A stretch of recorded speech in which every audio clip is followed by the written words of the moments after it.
pas quelque chose d'extraordinaire, juste la lumière du soir sur un trottoir, un oiseau, quelqu'un qui passe, un moment ordinaire, impermanent. Et ce n'est pas grave, pas pour ce moment-là. Mais si c'est vrai maintenant, c'est vrai tous les jours. Et c'est de ces moments-là qu'est faite une vie. Dans les 5 vidéos précédentes, on a parlé de ce que les écrans font à ton cerveau. Aujourd'hui, on parle de ce qu'ils te prennent. La chose dont personne ne parle vraiment parce qu'elle ne se mesure pas.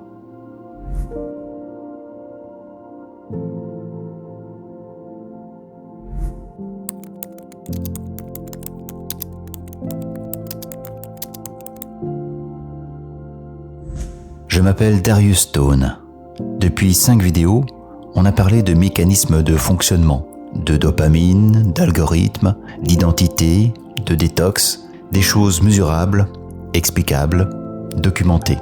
Aujourd'hui, je veux parler de quelque chose de moins mesurable, de ce qu'on perd et qu'on ne peut pas compter, de ce que les écrans prennent, pas en heures, pas en concentration, pas en données, mais dans quelque chose de plus difficile à nommer.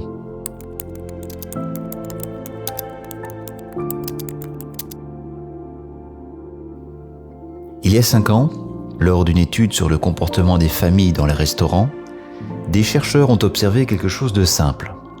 Les tables où il y avait des téléphones, même posés, même éteints, même retournés, avaient des conversations moins profondes, moins d'échanges, moins de rires. Les participants eux-mêmes ne s'en rendaient pas compte, ils pensaient avoir eu une bonne soirée. Mais les mesures disaient autre chose.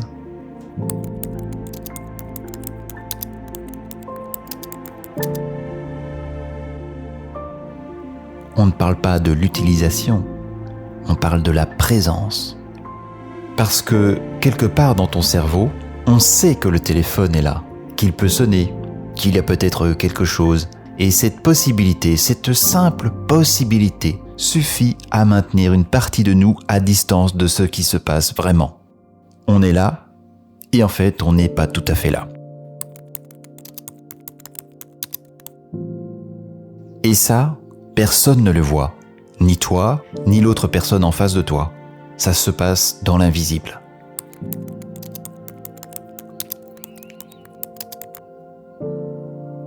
Je pense souvent aux liens qui existent entre les personnes, les connexions invisibles, construites dans le temps, dans les moments partagés, dans les silences acceptés, dans les regards qui n'ont pas besoin de mots.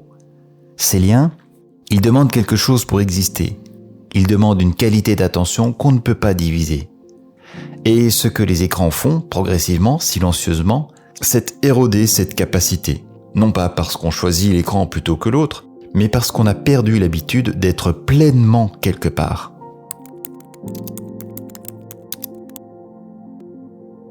Et c'est ça la vraie perte. Pas les heures, pas la concentration. Ces fils invisibles entre les gens, les moments où on aurait pu être vraiment là et où on était ailleurs. Ces moments-là ne reviennent pas. Ils ne se récupèrent pas sur YouTube ou en désinstallant une app.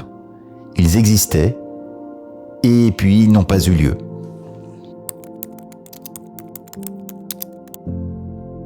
Il y a une capacité que peu de gens nomment parce qu'elle n'a pas vraiment de mots dans notre vocabulaire moderne.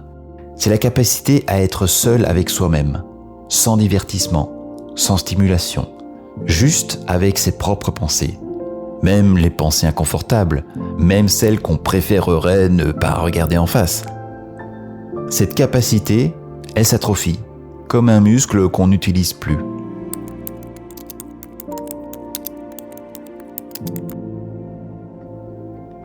Les plus grandes idées que j'ai eues, les meilleures choses que j'ai écrites, ne sont pas nées devant un écran. Elles sont nées dans l'ennui, dans une marche sans destination, dans le silence d'un matin où je n'avais rien prévu. L'ennui est le sol dans lequel la pensée pousse. Et on est en train de bétonner ce sol.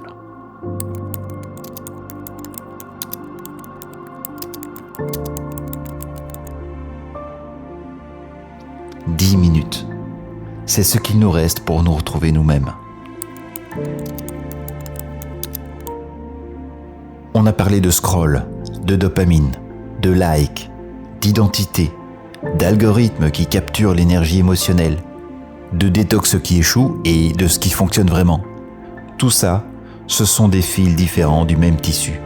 Un tissu fait de connexions invisibles, entre toi et tes écrans, entre toi et les autres, entre toi et toi-même.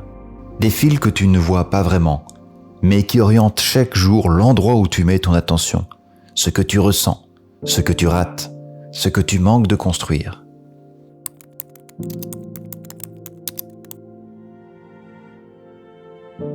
Je n'ai pas de conclusion parfaite à t'offrir, personne n'en a.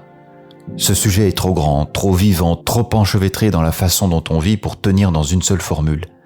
Mais je crois que voir, vraiment voir, change quelque chose. Pas tout, pas d'un coup, mais quelque chose.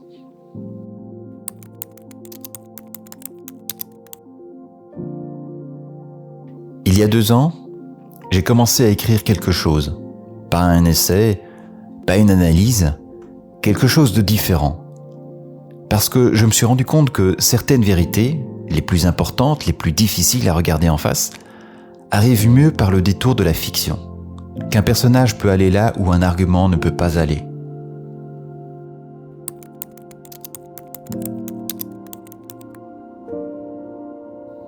Demain, je te parle de ça. De ce que j'ai voulu dire vraiment avec 2 ans de travail.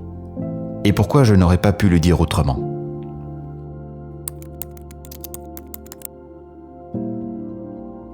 Mets un like sous cette vidéo si cette série t'a donné envie de regarder les choses différemment. Abonne-toi et active la cloche. Cette vidéo-là, la 7e, c'est une vidéo différente. On se retrouve demain.